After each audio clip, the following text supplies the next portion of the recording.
Bismillahirrahmanirrahim. So I am here right now in my poultry farm after a long time.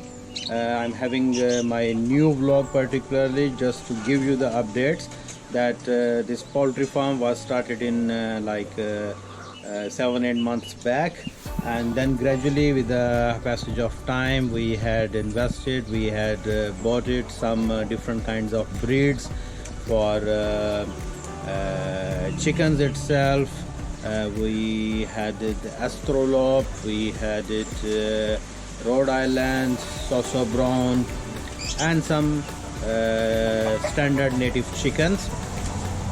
So my experience so far is not bad, but in terms of one particularly breed, the Sasso Brown, I have my previous vlog actually, I had mentioned particularly the Sasso Brown when there was a small chicks. I don't have mortality.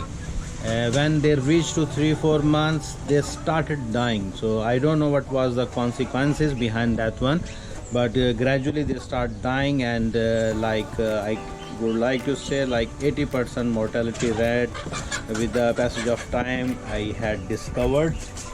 But I am happy with the Aestralorp and Rhode Island. They are very strong breeds, and their survival rate is much more higher as compared to Sasso Brown. Even those breeds like the Rhode Island and Aestralorp, they was having mortality in the beginning when they were small chick, only like 5 to 10%. But Sasso Brown, they are opposite, which I have personally experienced. I don't know, maybe some people they have another point of view in this particularly kind of RTL, ready to lay eggs, or RLT, RLE or something like that. So I have unfortunately very bad experience. I will just go over here randomly. So I will start over here first. So here I will go. I have it some native chickens, which standard native chickens, which normally we used to have in each home, which we in another language we call desi chicken. So this is the cock. I have it. Along with this one I have 3 chickens, hens, and they have eggs. They have their actually own eggs, and we had transferred some eggs from our Rhode Island and from Aestralorp, because those chickens actually they are not still ready to sit on the eggs, since there's 2 of them they are sitting. So I just we just may put those eggs also under them. As you can see, so they are very dedicated and they are very concerning about this one to sit all the time, and they have fully attention to hatch the eggs organic way. So let's see, we are waiting.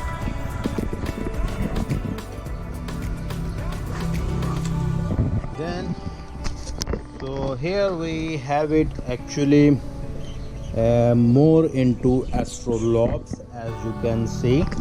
So as you can see that there are a couple of only one actually the native chickens we had mixed it, and mostly now the Aestralorp itself they are starting to lay eggs.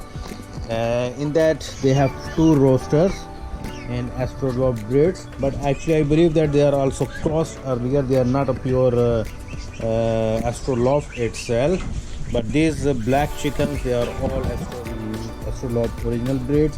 Then I have 2 roosters. One is Rhode Island and one is Sasso Brown. So actually by coincidence they just started mating each other, so we don't want to disturb them, to pull them and make it separately. So they are also started maybe 3, no more than 4 or 5 or 6 chickens. They started already laying eggs. So every day we are collecting like 7 to 8 eggs. Going. So here also we have one native roosters with one native chicken. So she's also laying eggs, and they are gradually giving every day 1 egg. This part I will go after. So let me finish my chicken. So here we have also sasso browns. We have 4 to 5 sasso browns with 2 roasters and 3 roasters. And here are the ladies. They're good. Yes.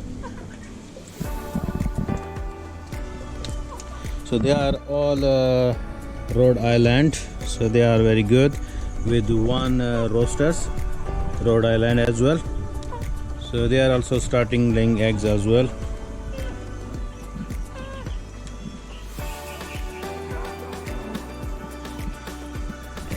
So we have 1, 2, 3, 4, 5, 6 chicken.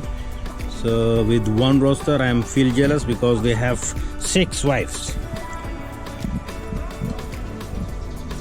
So here also the same. So they are actually going up and down. They have a freedom. And then I will turn on my left. Here we have, I did not count, but we have plenty of ducks and different range in terms of their ages, or in what you call different batches, which has been hatched from all these months in the past, like 7 to 8 months. And the first big male, the big one, you can see it. There are like 5 to 7, and then we have different batches as well, sorry. And then I will go back. So we have 1 sasso brown, another one. The male actually had broke the leg of that hen, and he is very aggressive cock, sasso brown. And mashallah. So these are the birds. And then yesterday we had brought some broilers, 15 numbers. This is only for our own consumption, and I would like to have another experience to grow them as faster. And then these 2 black and 1 the big chicks you can see behind, that is Rhode Island, has been hatched from our incubator. And then this more than 48 hours right now, this 2 black Aestralorp, which has been hatched by our incubator. So this is their special room. So we are maintaining the temperature here because, or less than 48 hours, because in order to, they will be much active in this environment. And then we will shift it to our another big room. You guys like my this particularly vlog, the updates from my poultry farming. And just before I will leave here, there is a small more things I did not introduce. We have like some 4 to 5 rabbits. They have also some generations over here, but they are here open, so it's very difficult. Maybe I can let some of them. So as you can see that this is also female.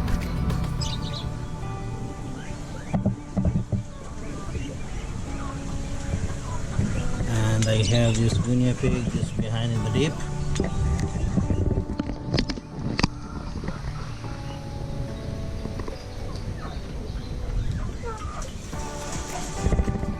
We have some here pigeons.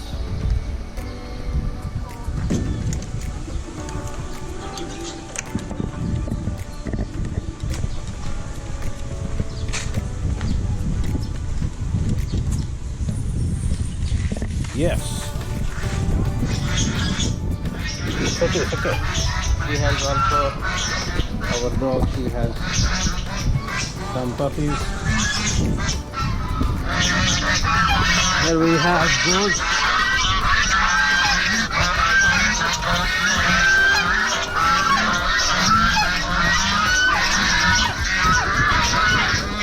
And here we have some eating ducks.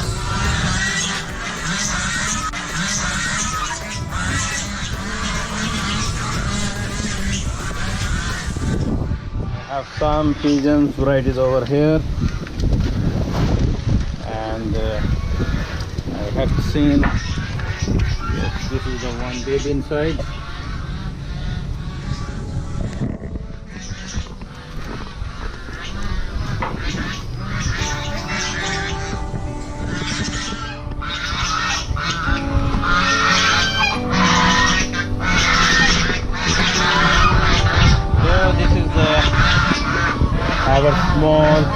different kinds of birds over here. And this is the update so far.